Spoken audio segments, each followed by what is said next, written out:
What up, guys? It's Mr. Downtown Ray Melo. You're listening to the Entertainment Report on iHeartRadio, live from Dubai for Tuesday, January 28th, 2020, delivering some major stories and trends going on in the world of entertainment and beyond. You can follow the show on Facebook, Twitter, or Instagram.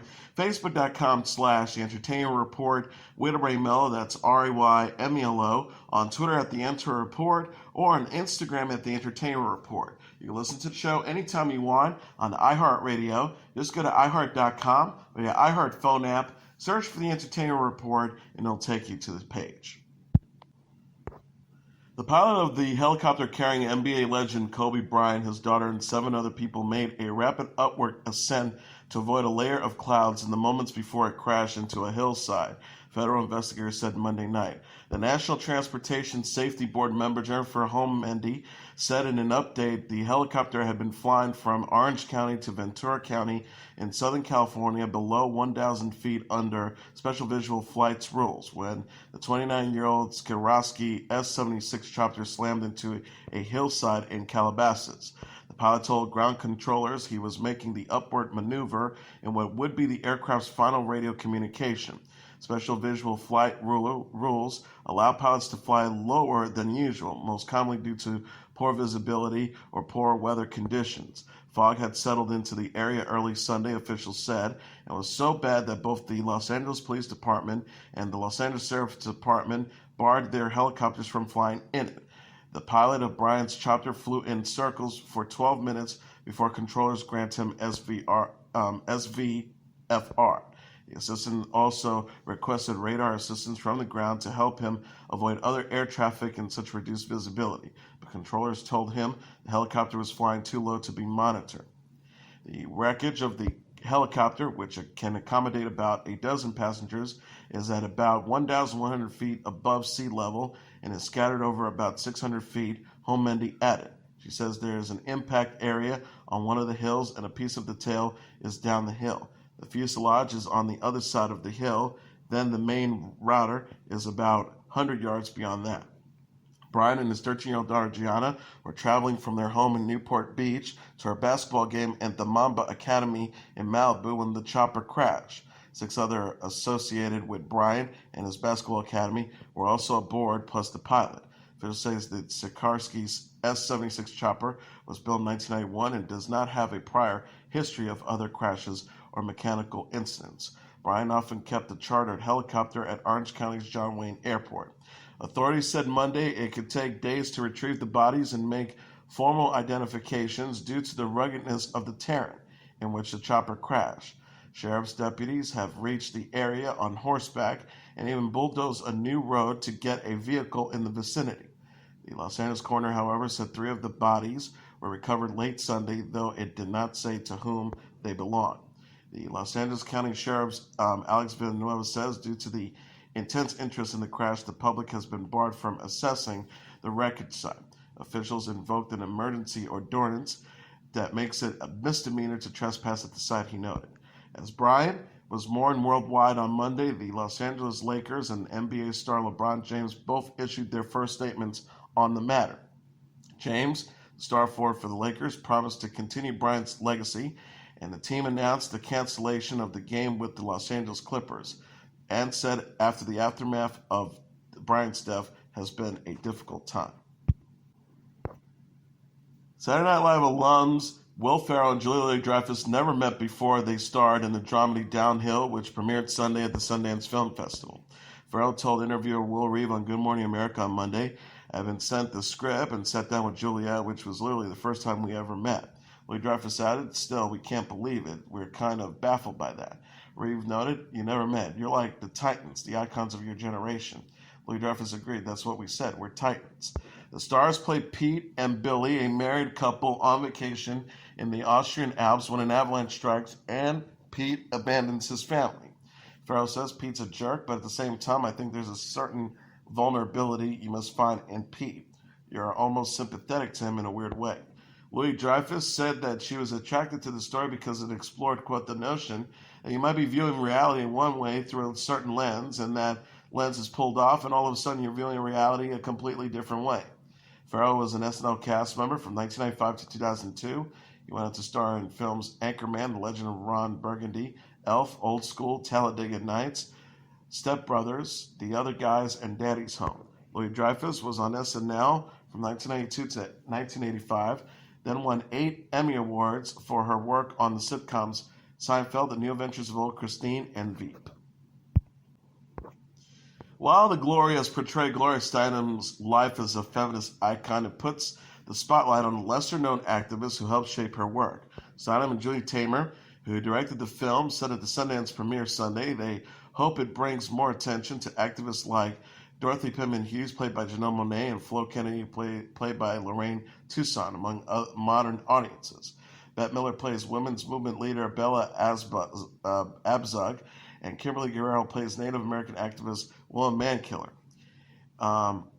Taymor says it's the film in this film, it all opens up Google to Flo Kennedy or Wilma Mankiller. Then we would be really pleased. These women deserve their own films, their own library, everything.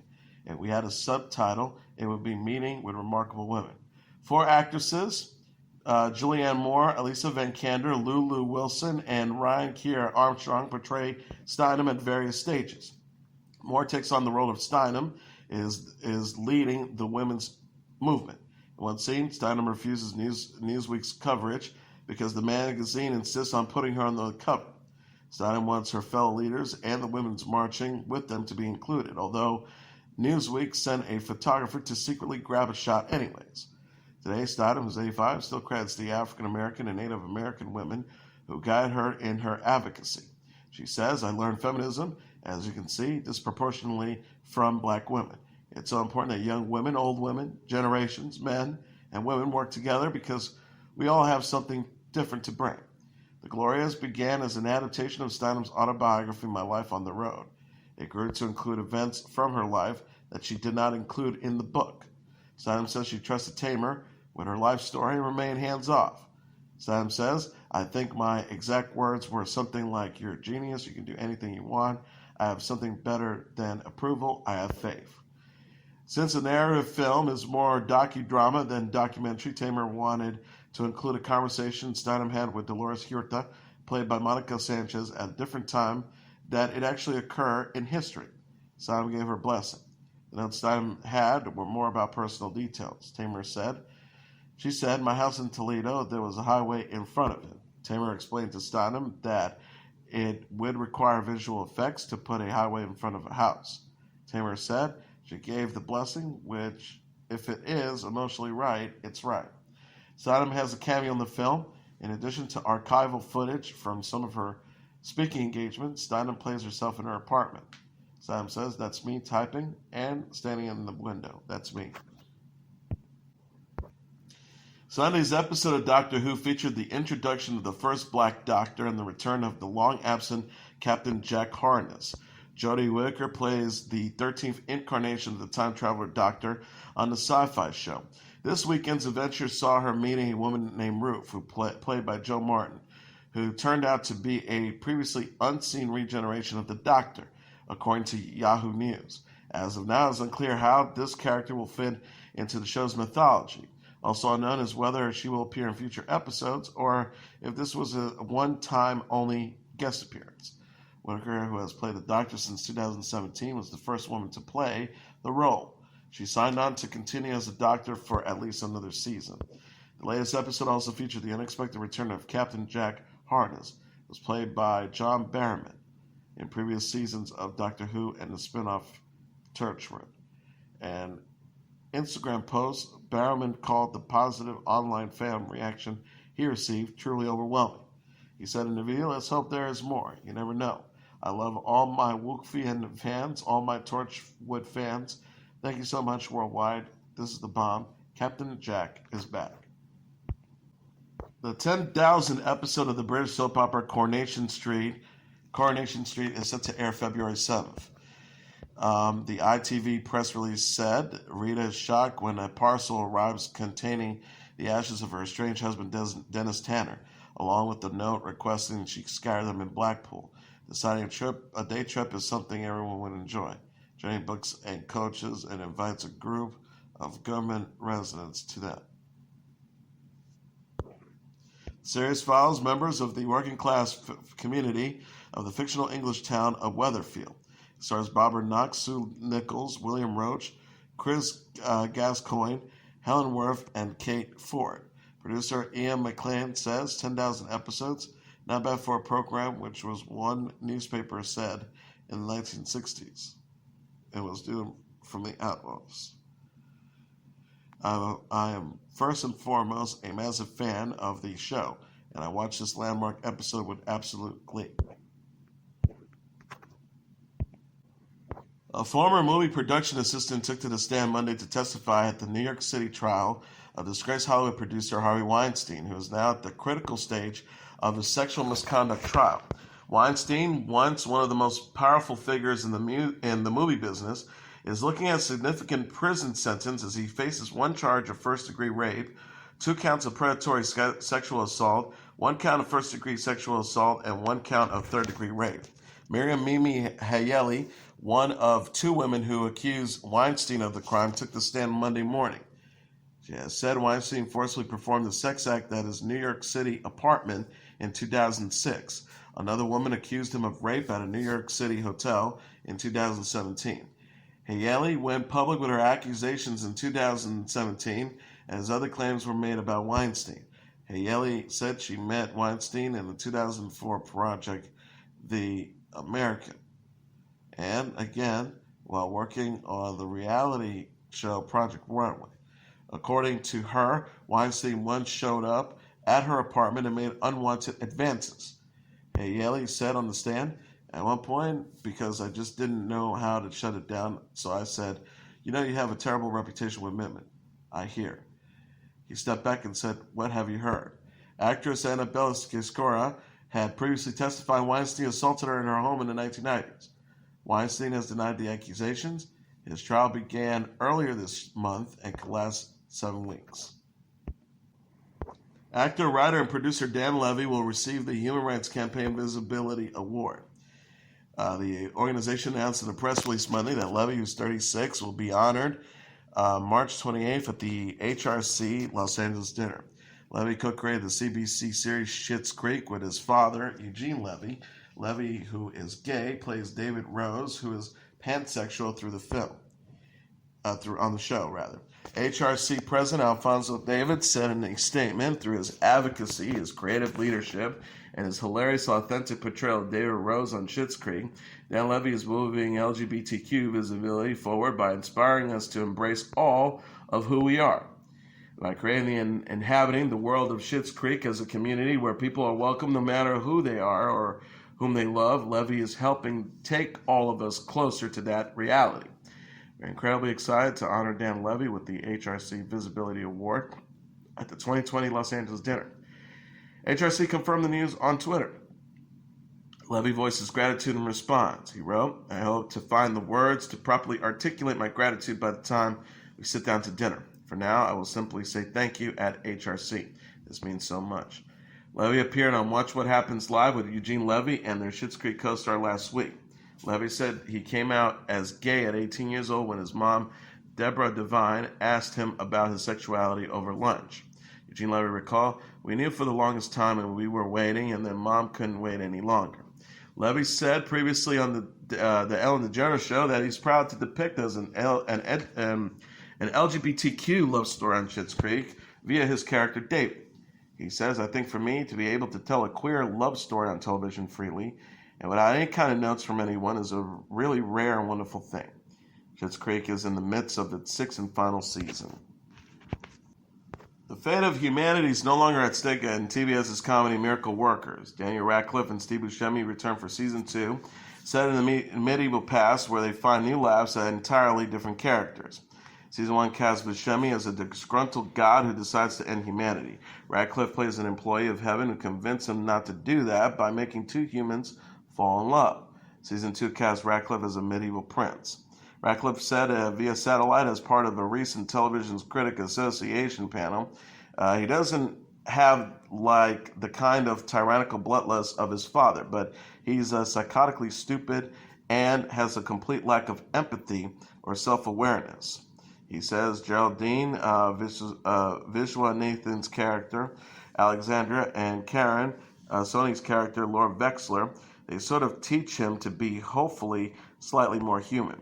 A new character didn't prove as challenging to Radcliffe as his new co-stars. He had scenes involving ducks who were less predictable than human actors. One duck went into the bathroom in Radcliffe's eyes. Radcliffe says basically the duck was on the ground. All I saw was that it sort of ruffled its feathers, and in like a millisecond, I felt something hit my eye, and I was like, that's definitely what it is. Since he finished the Aide Harry Potter films in 2011, Radcliffe has explored comedy more. He did voices for The Simpsons, BoJack Horseman, and Robot Chicken, starred in a romantic comedy What If, and plays a flatulent dead body in Swiss Army Man. Medical workers ask Radcliffe to be funny every week, but to him, acting is acting. Radcliffe says comedy is hard, but I think it's very hard for the writers. We kind of get to all come in and reap the benefits of that. There's like timing and precision and all that stuff, and it's hard, but it's just acting. It's all fun at the end of the day. Emily Blunt is sorry she never responded to Chris Martin's A Quiet Place pitch. The 36-year-old actress sang an apology to Martin on Monday's episode of The Ellen DeGeneres Show after Martin said Blunt and her husband, John Krasinski, ignored his idea for a Quiet Place musical. Blunt said before taking the stage, it's sort of a way of me begging for forgiveness. Chris, I love you, always have, always will. I'm very sorry. She added, and this is a massive sacrifice because I literally loathe singing in front of people. Blunt starred in A Quiet Place and his sequel, Quiet Place Part 2, both directed and co-written by Krasinski. Martin said earlier this month on Ellen that he sent Blunt and Krasinski the idea for a Quiet Place musical where he was performing with no sound. Martin said, they never replied. I never replied. Blunt said Monday that she and Krasinski forgot to reply to Martin, the frontman of Coldplay. Blunt told host Ellen DeGeneres, he sent us this very sweet, funny video of him miming Quiet Place the musical. I watched it at 11 o'clock at night next to John, who we're about to go to bed. I remember going, oh, that's sweet.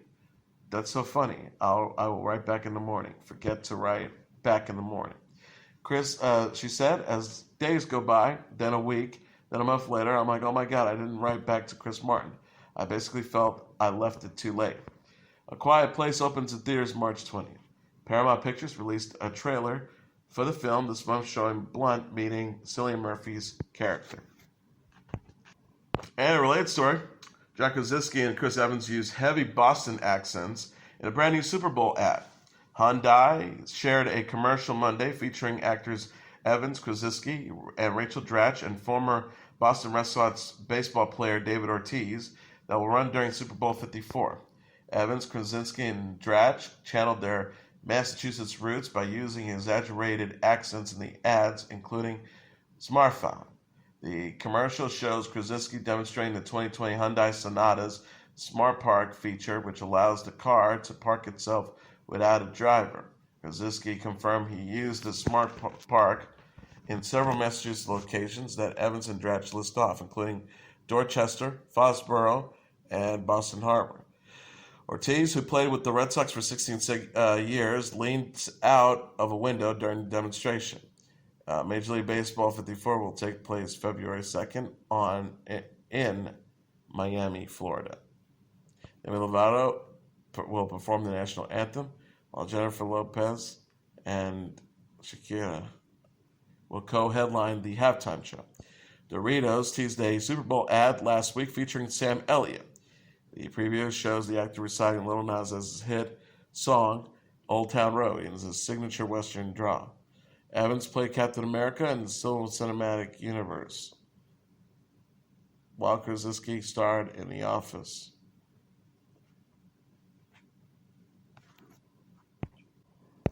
Aerosmith will perform a 50th anniversary show in its hometown of Boston, Massachusetts. The rock band said Monday on Twitter that it celebrates its 50-year anniversary as a group at the Band Boys of Boston in a concert September 18th at Fenway Park. Aerosmith will be joined by special guest Extreme. Tickets go on sale to the general public Friday at 10 a.m. Eastern Standard Time, with pre-sale tickets available to Aerial Force One and City Car members at 10 a.m.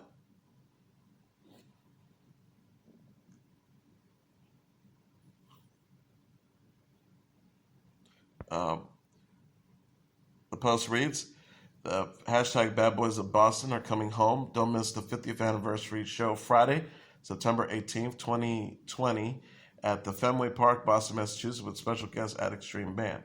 Extreme confirmed the news in a Facebook post Monday. The rock band wrote, "We are proud to announce that Extreme will be performing, we're supporting Aerosmith for their 50th anniversary show Friday, September 18th, the band wrote. Aerosmith will resume its Deuces Are Wild residency on Wednesday at the Park Theater at Park MGM, Las Vegas. The band will also take the show on tour across Europe and the U.S.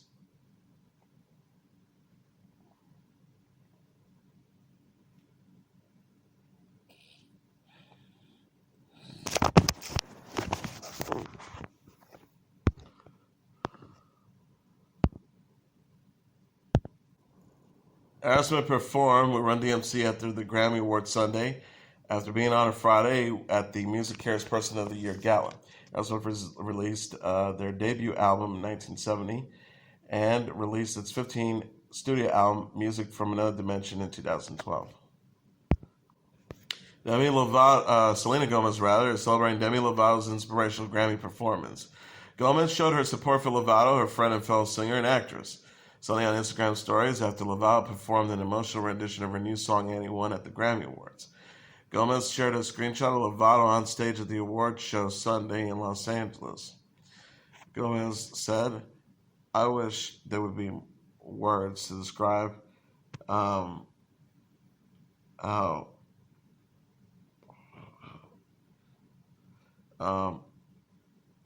Gomez shared a screenshot of Lovato on stage at the award show Sunday in Los Angeles. Gomez says, "I wish there were words to describe how beautiful, inspirational, and deserving this moment was. Demi, I'm so happy for you. Thank you for your courage and bravery."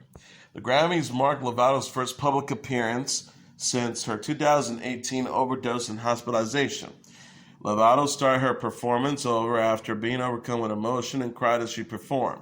Lovato previously said in an interview with Zane Lowe that she wrote and recorded Anyone prior to her overdose.